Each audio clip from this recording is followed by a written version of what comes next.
मैं योगी जी की बात का बुरा नहीं मानता। योगी जी के पुरखों ने तो पढ़ने न देने का ही कसम खा ही रखी थी। फूले फूले पिक्चर उत्तर प्रदेश के हर सिनेमा घर में पूरे शो चलने चाहिए टैक्स फ्री होकर।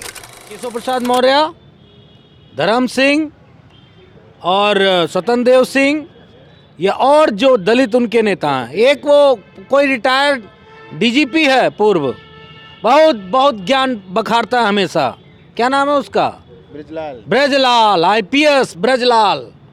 और एक कोई वसीम अरुण है। ये सारे बहुत ज्ञानी लोग वहाँ बैठे हैं।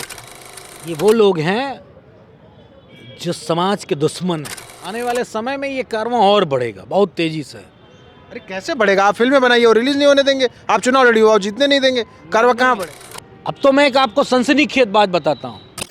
देश में बहुत कम ऐसा सिनेमा बनता है कि किसी बहुजन क्रांतिकारी के ऊपर फिल्म बन रही हो।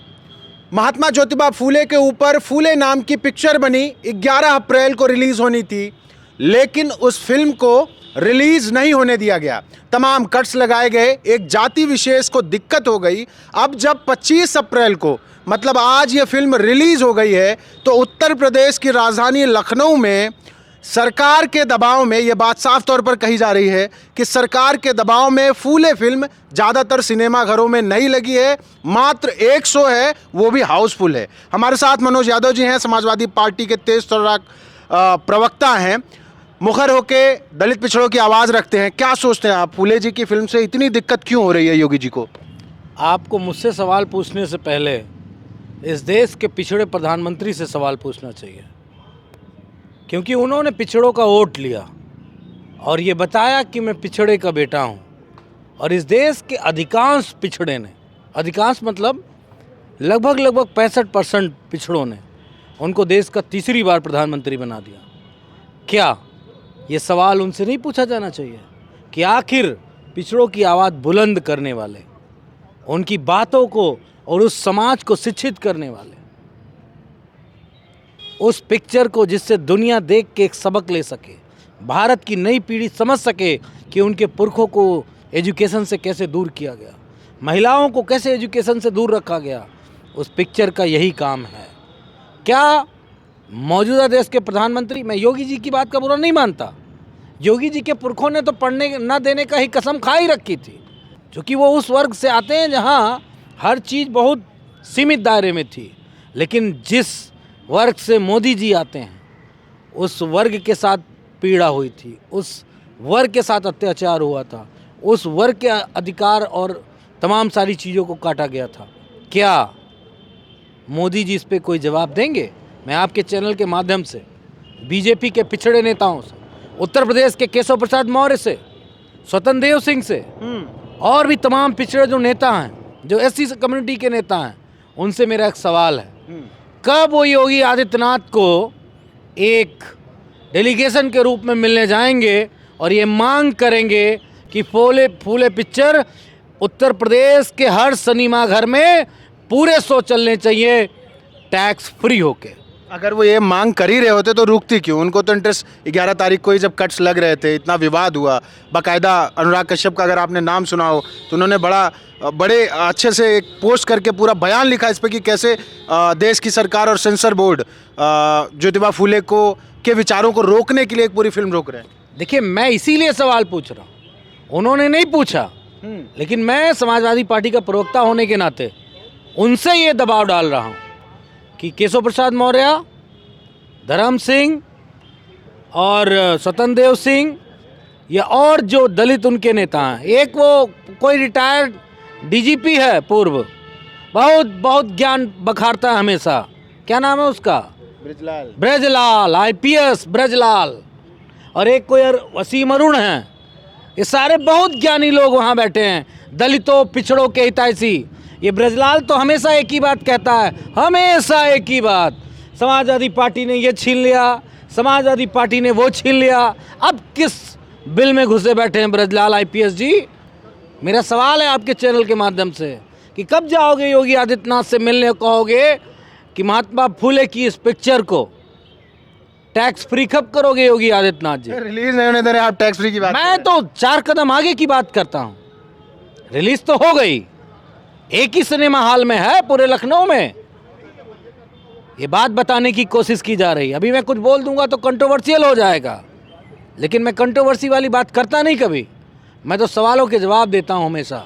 मेरा एक ही कहना है, बीजेपी के दलित पिछड़े नेताओं, सांसदों, विधायकों से, और एक कोई नंद किशोर गुजर करके हैं कोई, राम कथा के लिए भागे जा रहे थे, कुर्ता उर्ता नचवा लिए थे।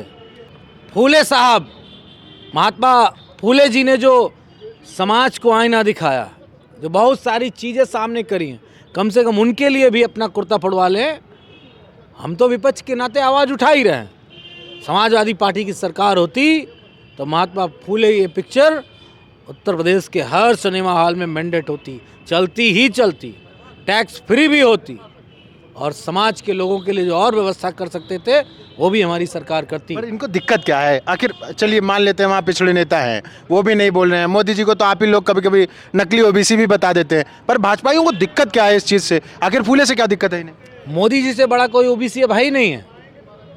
जिस ओबीसी समाज ने उनको 3 बार देश का प्रधानमंत्री बना दिया, अब उनसे बड़ा कौन ओबीसी है?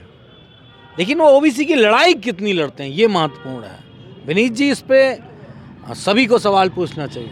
मैंने इतनी देर से मोदी जी का, योगी जी का, सबका नाम लिया, जानबूझ के लिया। कम से कम सुने, जनता सुने और कहे कि कैसे ओबीसी नेता हो आप, देश के 3 बार के प्रधानमंत्री। किसके वोट से बने? आरएसएस के वोट से बने हैं क्या? मेरा सवाल है, नरेंद्र मोदी जी देश के प्रधानमंत्री तीसरी बार क्या आरएसएस की विचारधारा के वोट से बने हैं क्या, या इस देश के समूल बैकवर्ड्स, दलित, गरीब, किसान, मजदूर के वोट से बने? तो ये सवाल तो मेरा रहेगा। समाजवादी पार्टी बार बार सवाल पूछेगी कि आखिर महात्मा ज्योतिबा फूले की इस पिक्चर को इतना कसमोकस करके कैसे रिलीज किया जा रहा है। एक सिनेमा हॉल, लखनऊ की आबादी कितनी है? 50 लाख से ऊपर है आराम से। एक सिनेमा हॉल में 100 जिसमें 150 सीटें हैं। 150 सीटें हैं। कितने दिन चलेगी? कितने दिन चलने देंगे ये लोग? खैर, टेक्नोलॉजी का ज़माना है, आज नहीं तो कल आ जाएगी। मोबाइल पे आ जाएगी पिक्चर, यूट्यूब पे आ जाएगी। मोबाइल पे आने पे तो कमर तो टूट जाएगी हमारे लोग। कमर टूट जाएगी उनकी जिन्होंने हिमाकत की है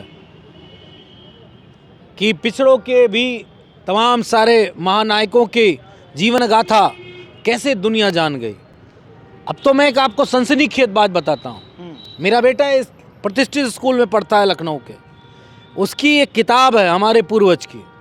अभी मैं उस प्रकाशन से बात करूँगा किसी दिन। उसकी हमारे पूर्वज की किताब में कोई सावरकर हैं, उनकी फोटो लगी है।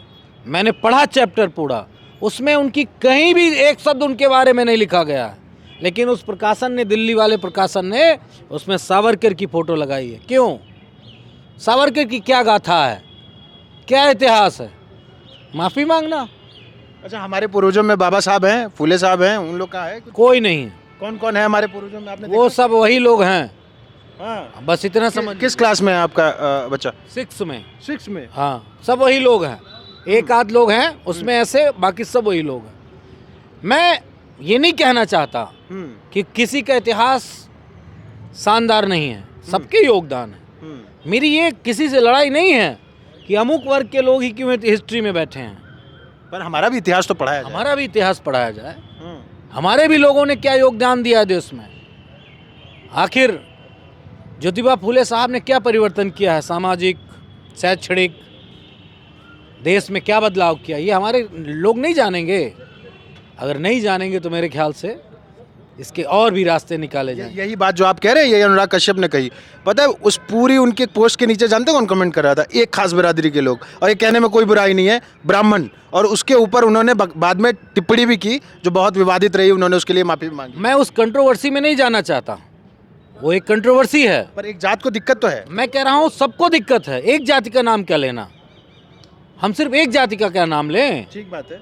मैं वो जितनी उस विचारधारा के लोग हैं, विचारधारा कौन? आरएसएस, बीजेपी, वही तो विचारधारा है। क्या विचारधारा है उनकी? आपको पता है, सांस्कृत राष्ट्रवाद बनाना चाहते हैं।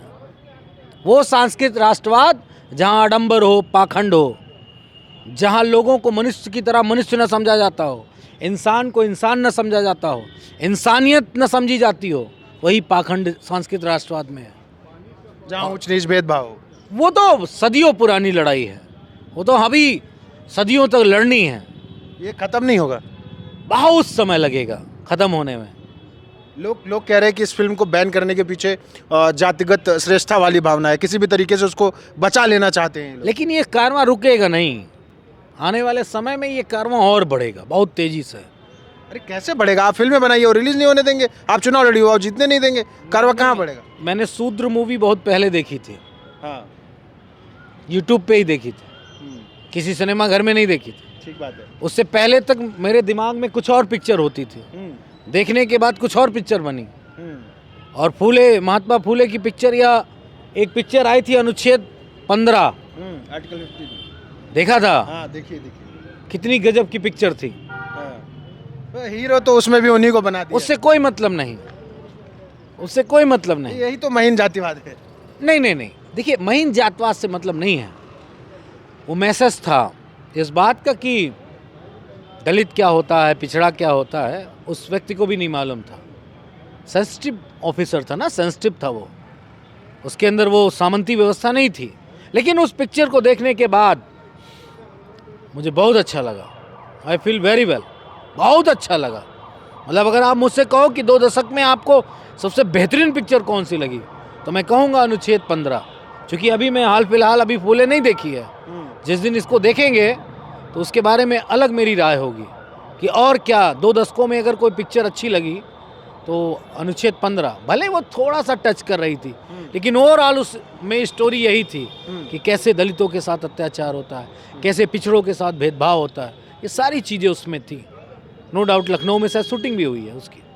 अच्छा, मान लीजिए फूले को रिलीज नहीं होने देंगे तो क्या करेंगे? छोड़ देते हैं ऐसी? नहीं, रिलीज तो हो जाएगी। नहीं मतलब रिलीज हो गई, पर जब सिनेमाघर में लगी नहीं देखेंगे ये कैसे? बीजेपी के लीडर्स पे, बैकवर्ड्स लीडर्स, केशव प्रसाद मौर्य, धर्म सिंह, ये डीजीपी का नाम पूर्व आईपीएस ब्रजलाल, उसने इतने अच्छे काम नहीं किए हैं कि मैं उसका नाम याद रखूं।